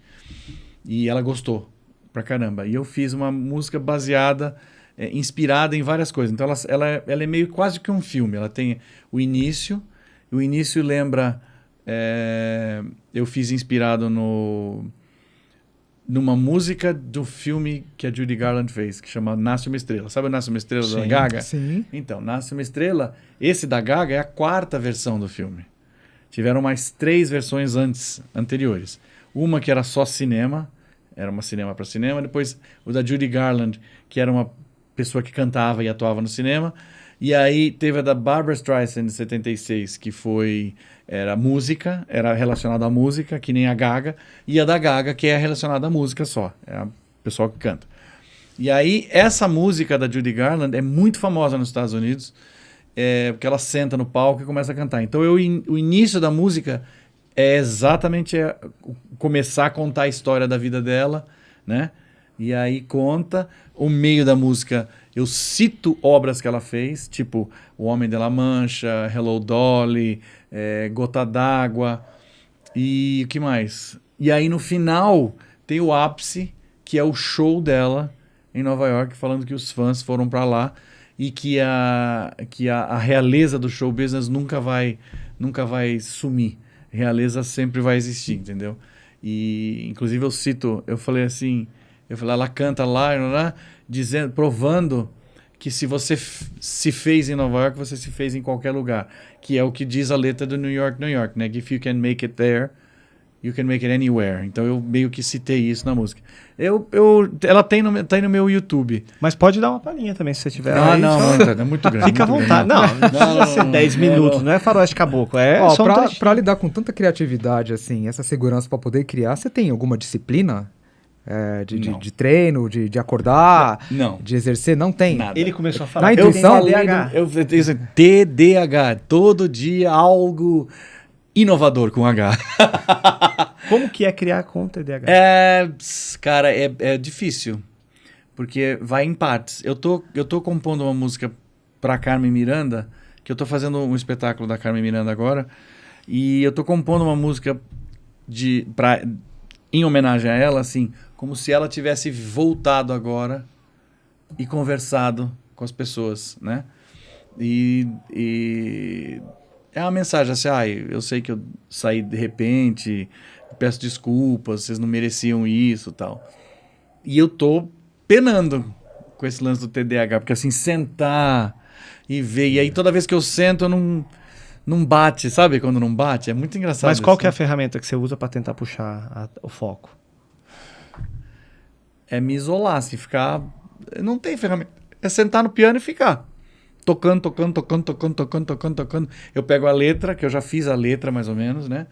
E aí eu fico tentando descobrir um ritmo naquela fala, naquela letra, naquele poema. Você entra num processo de busca e experiência para poder extrair o melhor de uma situação, de algum desenho que você faça. E uma coisa que assim, por exemplo, eu vou compor uma música para Carmen. Eu tô tocando no espetáculo da Carmen. Então, eu tô com os arranjos e com o jeito, com as melodias na cabeça. Eu tô com esse estilo na cabeça, né? Então é isso que eu quero buscar. Esse estilo, que eu quero fazer uma música que tenha a ver com a Carmen, entendeu? Que seja do universo da Carmen. Que você pensa, essa música pode ter vindo daqui, entendeu? E a letra é mais ou menos com esse intuito, e eu quero que a música também seja. Mas em lance de música, eu não sei como é que é no desenho, mas assim, lance de música é muito de sentir que ficou legal. Entendeu? E assim, preciso gostar de cantar. E sentir mesmo, né? Porque você sente a nota. Mas ali. não tem nenhum horário? Por exemplo, se eu vou criar Não. alguma coisa, às tá. vezes na madrugada, é tipo, o pessoal me chamava até de Batman, porque muita coisa que eu criava era na madrugada. Na madrugada Da é o uma melhor, hora pra frente, é o eu melhor tava horário. criando. Eu só não crio. Eu não crio muito porque às vezes é preguiça mesmo. E às vezes eu não fico querendo incomodar, porque se você põe o fone de ouvido, fica Perfeito. de madrugada, assim. As teclas fazem realmente Entendeu? um volume de barulho. Não- E na madrugada tudo amplifica, É, né? tudo amplifica, exatamente. Mas a madrugada, ela é um ambiente A criativo, madrugada né? porque a energia baixa, assim, é uma energia mais, como é que eu vou dizer? Mais etérea? Não, é mais Mas calma, profunda, mais tranquila. Você A vibração, acessa... Embora você a inspiração acessa- não tenha horário. Inspiração A não tem inspiração horário. não tem horário. Eu Teve já vezes que eu acordei- cheguei na 7 Iris pra fazer algumas coisas e de manhã, assim, sem tomar café nada, sentei e parece que, putz, tá aqui, ó. Eu recebi um negócio prontinho assim e mandei pro papel. Esse é o canal. não- Ah, esse aí é o sétimo olhar, né? Coração e intuição. É. Né? Porque aí entra na questão do coração ser esse receptor, né? Às vezes, eu tenho certeza que tem um lugar que os criadores estão lá criando automaticamente um monte de coisa. Só que eles vão jogando essas centenas de criações dentro de uma linha do tempo e a gente aqui nesse Com a plano, antena vai nesse pegando. plano material de seres humanos aqui, meros seres humanos, não extraterrestres, mas meros seres humanos, de alguma forma a gente acessa esse canal ali e puxa. Porque tem criação pra caramba. Da onde sai, cara, todo esse universo criativo da Marvel? Da onde sai todo esse universo criativo musical? É muita gente pensando. Mas aí que tá, é Muita muita gente gente pensando a mesma coisa. Quem que consegue pensar tão diferente a ponto de trazer seres de outro lugar que não existem referências aqui? Não dá pra você falar que esse aqui é o meu vizinho. Você pode até transformar ele naquilo ali, mas sem referência você não consegue criar. Né? Tem aquela história, né, dos índios, né? Como é que o índio consegue imaginar a cidade grande, né? De repente passa um avião ali uma tribo isolada que não conhece a civilização, entre aspas, né?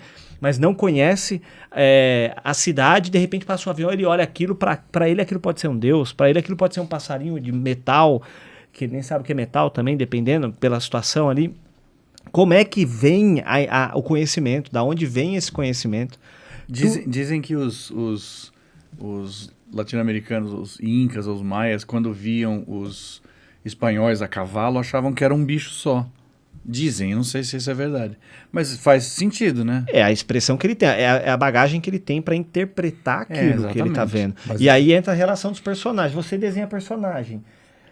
Da onde que sai um personagem novo sem referência? Se é que dá pra dizer que ele sai sem referência. Eu vou falar uma verdade, assim, pelo menos a minha realidade. copiou! A minha realidade. Tudo é uma Muita cópia. gente questiona isso, né? De você copiar, seja música, seja desenho, seja o que for. Mas Eu comento para meus alunos que você consegue criar, sim, coisas sem referência. Pautado no quê? No autoconhecimento. Uhum. Uma vez que você se coloca no papel de criança e você projeta na sua imaginação algo que possa te divertir, é só uma questão de tempo de trazer essa imaginação para a realidade. Uhum. E a imaginação de uma criança, ela é fora dessa galáxia. Um aluno criança chegou e perguntou assim, professor, por que os galhos das árvores são tortos? Cara, olha a pergunta de uma criança de 7 anos de idade. Então não tem limite. Conforme a gente vai ficando adulto, o mecanismo de pagar boleto faz com que a nossa criatividade seja uma ferramenta para poder gerar dinheiro. E aí você fica à mercê de referências porque o produto exige referência. Só que nós temos que nos tornar mestres de nós mesmos. Se você se tornar mestre de si mesmo, você não vai precisar de referência. Eu aposto aqui um dedo em você, não vai precisar de referência. Autoconhecimento. Autoconhecimento. Se você se conhecer, você gera segurança. Segurança naquilo que você imagina pode ser conquistado. Se pode ser conquistado, você só precisa de uma matéria, de qualquer ferramenta para você trazer para a realidade. Porque você vai querer se divertir. Aí eu tô olhando para a criança interior. Quando eu estou ensinando o aluno, eu não olho para um jovem de 30 anos ou um senhor de 70, que alunos que passam lá. Eu olho para a criança interior dele, que a vida inteira quis colocar para fora uma expressão, como você comentou há pouco, e essa expressividade, através de qualquer ferramenta, de pedrinhas que podia ser um arqueólogo, de um desenho que podia ser um grande desenhista, de um cara que mexe com artesanato, mas foi podado. Porque tinha que ajudar a mãe, tinha que ajudar em casa, e aí esse mecanismo criativo fica tão intenso guardado que ele vai chegar um momento vai acabar dando depressão se ele não correr atrás. Uhum. Porque tá indo contra a satisfação da criança interior dele. Então, ele vai ter que satisfazer. você está dando uma fórmula para a depressão.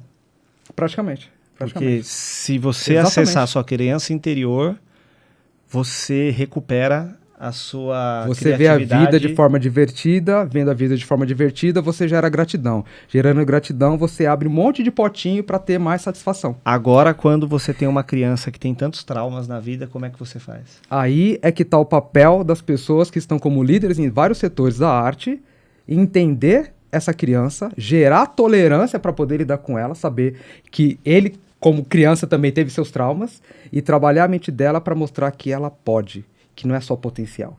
Ela pode fazer. Você só vai mostrar o caminho. É aí que entra o instrutor. Você só vai mostrar o caminho que ele é um lutador exímio, que ele é um cantor exímio. Ele que não acredita ainda, mas está nele.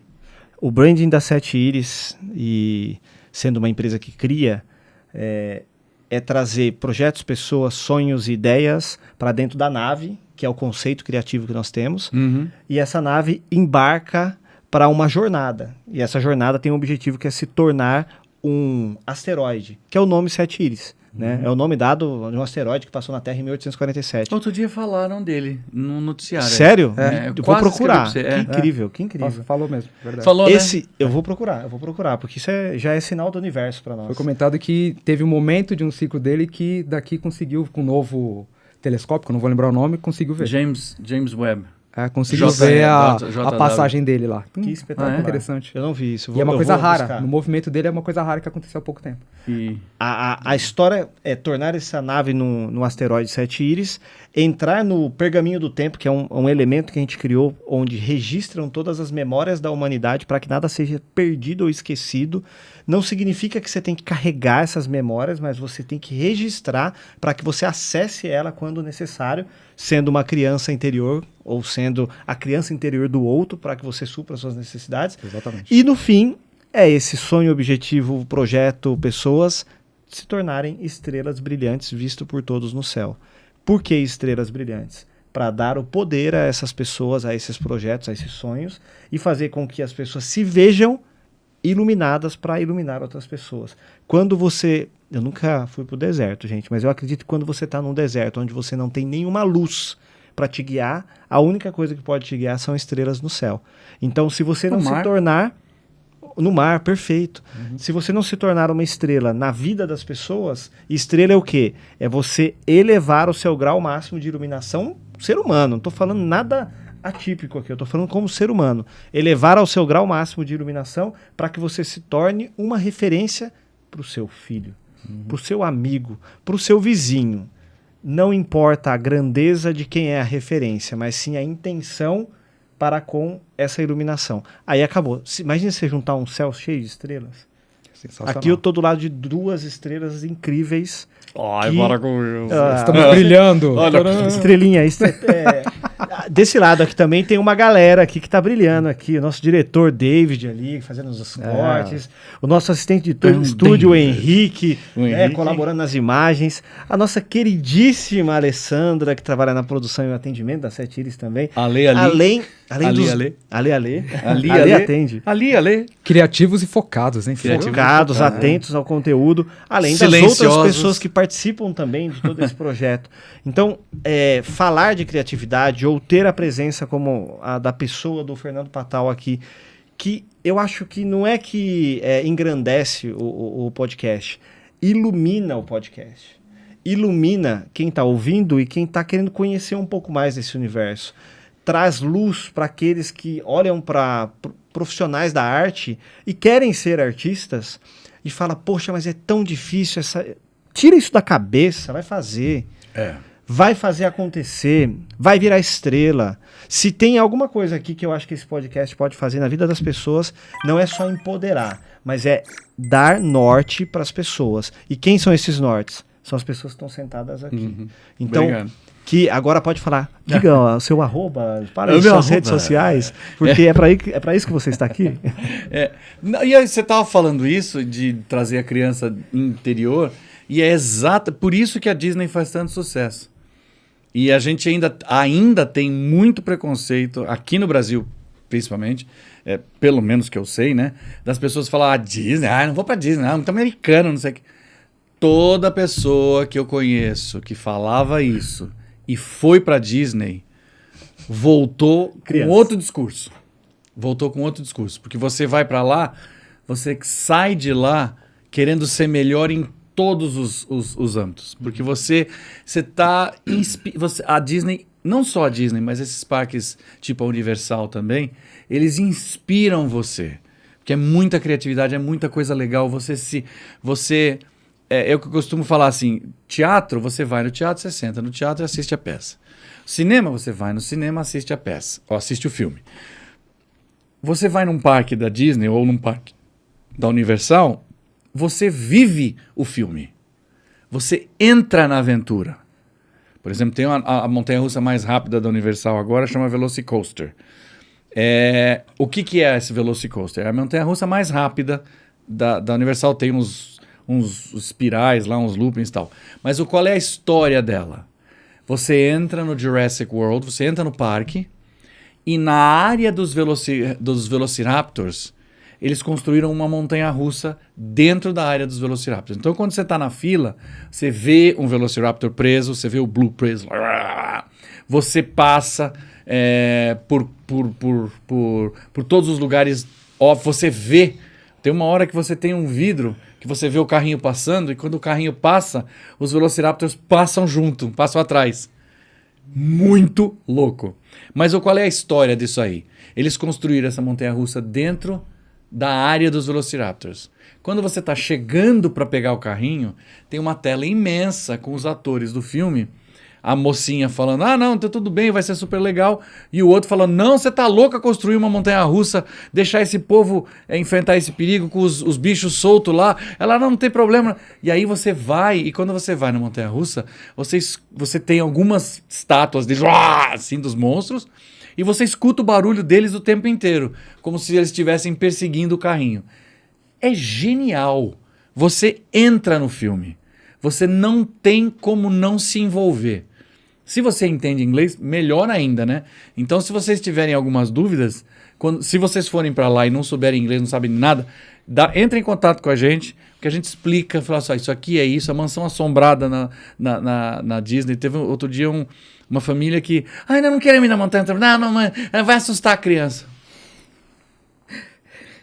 Nada é assustador desse tanto na Disney, principalmente no Magic Kingdom, entendeu? Todas as atrações são muito legais de se ir, entendeu? E não tem coisa para criança. Não, tudo você se diverte. Tem umas mais direcionadas para criança mais nova? Tem. Mas tem para todas. É um entretenimento para a família inteira. E aquilo que eu falei, você sai outra pessoa dos parques. Mesmo.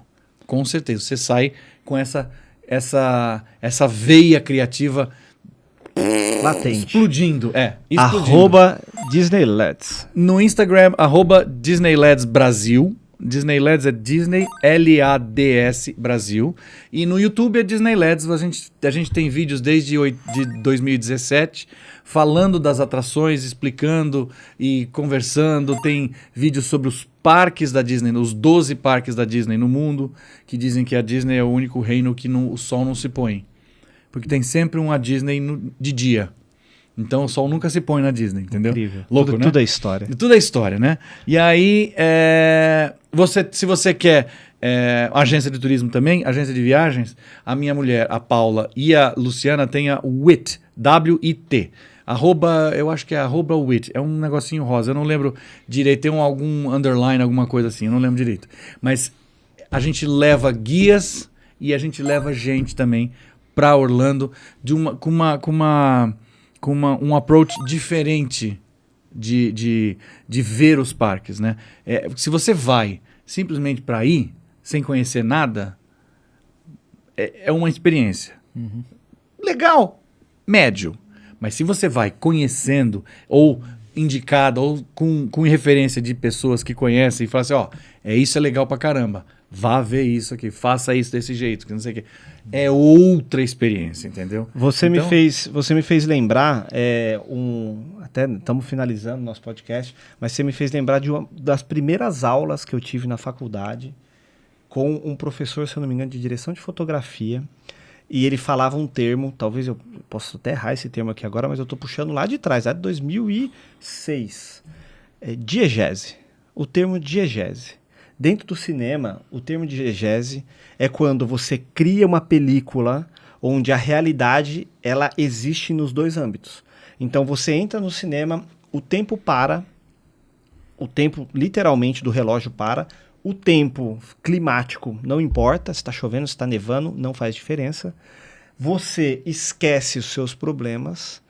Nada é mais importante do que a realidade que foi criada entre você e a tela. Isso vale para o teatro e isso vale para um parque. É muito louco isso, né? Isso tudo que você disse agora, para mim, é a perfeição da criação dessa diegese que foi falado na época no cinema, mas trazendo agora para cá, é a perfeição da criação junto com a experiência que o ser humano busca. Porque dentro de tudo isso, a gente passou por todos os olhares aqui, e os dois últimos é a mente é a razão e o coração é a intuição. E aí eu fecho a fala aqui desses dois olhares, porque a razão às vezes te tira do lúdico e da fantasia e daquela experiência. Porque ela quer te dar a razão que você está aqui. Ei, para de sonhar. Ei, para de acreditar nisso aí, porque isso aí não é a tua realidade. Ei, presta atenção, segura aqui que isso aqui é mais seguro do que você soltar a mão na montanha-russa. E o coração e a intuição se entrega que você vai se conectar. Se entrega que você vai marcar no seu DNA a criação. Você sai de lá com o DNA do Disney. Você sai de lá com o DNA de todos os criadores. Por que você sai de lá com o espírito de criação? Porque você acessou a criatividade, que é o DNA da criatividade que nós falamos aqui. Hoje nós colocamos um ponto forte aqui. DNA da criatividade. Sensacional. Acessem o DNA da criatividade de vocês. Através... Todo mundo é criativo, né? Todo mundo. Todo mundo é criativo. Desde a ameba até o jacaré, sei lá. Tudo é criação, tudo criatura e criado. Exatamente. Portanto, você sempre arranja um jeito de fazer uma coisa diferente, que isso é usar a criatividade. E com muita criatividade agora, nós agradecemos os nossos patrocinadores. Vamos agora agradecer. Uma palavra dos nossos patrocinadores. Patrocinadores, divulgadores, todos aqueles que colaboram para que esse podcast se mantenha no ar, se mantenha vivo e para que a gente possa trazer novos convidados e criar essa conexão com vocês que estão começando a seguir a gente, que já estão seguindo ou que estão conhecendo a gente nesse episódio. Então, portanto, siga o nosso canal, siga todas as nossas redes sociais. Para nós é muito importante não somente vocês estarem presentes, mas difundir um pouco essa comunicação e esse diálogo que a gente tem feito aqui. Aqui nada é para nós, e sim para todos nós que estamos nos juntando dentro de uma comunidade. Existem milhares de programas, empresas e marcas que são criativas e fazem coisas diferenciadas. Aqui nós não estamos vendendo isso, nós estamos colocando em pauta assuntos que favorecem a disseminação de mais criatividade. Então, esse é o nosso objetivo. Obrigado à Escola ESA, nosso patrocinador, Escola Estúdio de Artes, através da figura do Bruno Paiva, nosso co-host. E eu apresento também ao projeto Instalar, que é um projeto que trabalha branding pessoal. Nós temos o Instalar Professional e o Instalar Family, onde a gente quer trabalhar e resgatar as memórias das famílias, as memórias dos profissionais que precisam entender os valores e as suas essências. Através do quê? De produtos que trabalham o seu marketing pessoal. Então, se você se interessou, manda mensagem para a gente que a gente fala com vocês. E também agradecer a Sete Íris, que é a nossa empresa criadora desse conteúdo e que mantém isso também acontecendo através do esforço de todos que estão envolvidos aqui. Pessoal, segue a gente, compartilhe e esteja conosco nesse diálogo, faça parte disso. A gente está evoluindo como vocês e nós nos colocamos como não só pessoas que estão aprendendo, mas pessoas que querem criar esse canal com vocês para disseminar esse conteúdo. Então, faça cada um a sua parte e clica aqui embaixo, segue a gente. E agora o Patal vai tirar o nosso código do universo. Dá um joinha. Dá um joinha. E o Patal, tira um código aqui agora, porque dentro do universo Sete Íris a gente tem códigos vindo da 8ª dimensão, e aos poucos vocês vão entendendo o que é isso e vão começar a buscar mais também. Qual é o código de hoje? O código de hoje, senhoras e senhores, é... Cabine de comando falando. Qual o tamanho do universo? Mostra pra câmera, Patal, porque eles podem achar que é brincadeira. Não, esse foi o mesmo. código do dia. Qual o tamanho do universo? Qual o tamanho do universo? Boa Segundo pergunta, o Brian. James Webb, esse telescópio novo deu uma boa mudada, né? Eles estão pirando. Você tá sabendo ou não? Eu Estão vi. sabendo? Eu Na vi essa percepção matéria. a coisa é muito mais... É, que eles têm galáxias que não deviam estar lá no começo, estão. Eles não daria tempo deles se formarem segundo a física atual. Eles estão pensando em repensar a física atual. Muito doido isso, né? O tamanho do universo cabe na palma da sua mão. É muito louco, gente. E muito por isso que louco. eu Muito grande tudo. acredito no MIB. No Homens de Preto lá. Aquele negócio do universinho assim, né? Às vezes a E gente é- só tá na mão de uma criança sendo Eu chacoalhada. isso há muitos anos eu já tinha só para encerrar, tá? Pode Eu já continuar tinha filosofia minha, assim, de que o infinito não é em distância, e sim em tamanho. Entendeu? Repete. O infinito não é em distância, e sim em tamanho. As coisas são infinitamente pequenas, né? Existe o universo, né? Ponta desse dedo, e nós somos ponta de dedo de alguém em algum lugar, em outro universo, que esse universo é ponta de dedo de alguém também, entendeu? Entendi. Tudo é perspectiva. Tudo é Amplia a sua perspectiva, perspectiva. Amplia a Excelente. sua perspectiva. Muito bem. Fica com Esse essa cara é bom. mensagem de hoje. Camiseta. Universo Amplia infinito. sua- Olha lá. Tudo isso vai virar produto. As duas coisas que eu mais gosto, música E o e universo. espaço. Perfeito. Patal, obrigado. Queridão, sem comentários. Obrigadão. Sem Ó. comentários, ó. Incrível. Coloca a mão aí. Os três Aqui, ó. mosqueteiros Vem- aparecem. Vem coisa boa daqui. coisa boa daqui. Pessoal, Guardem. É nóis. obrigado. Encerramos esse episódio. Joinha. Até mais. Joinha. Peraí. Joinha aqui. Aí, cadê?